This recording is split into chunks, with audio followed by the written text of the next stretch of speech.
તરબૂચ અને ટેટીમાં પાયો આપણે પપથી પાણી.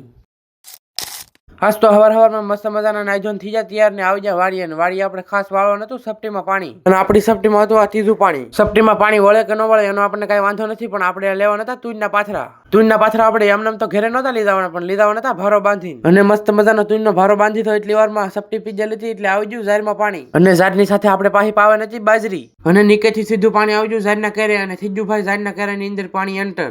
થોડી ઘણી વાર ઝાડમાં પાણી વાળું પછી તો આપણે સીધા આવી જાય દવાનો પપ નહીં પરંતુ પાણીનો પપ ભરીને આવી જાય, કારણ કે આપણે પાવાનું હતું ટેટી અને તરબૂચમાં પાણી. તરબૂચ અને ટેટીમાં આપણે એટલા માટે પાણી પાવાનું હતું કારણ કે જમીન રીજેલ હતી કોરી જમીન હોવાના કારણે તરબૂચ અને ટેટીમાં ઉગવાનું કેવડાવે એટલે પછી આપણે પપથી પાણી પાવાનું હતું. તરબૂચ અને ટેટીમાં 2-3 પપ પાણી પાયા એટલી વારમાં વાગી જતા હતા 4 એટલે આપણે નાથી સીધા આવી જાય રીંગણીમાં પાણી વાળવા માટે, કારણ કે આપણે 2-3 દી રીંગણીમાં પાણી તો વાળવાનું જ હોય એટલે આપણે સીધા આવી જાય રીંગણીમાં પાણી વાળવા માટે.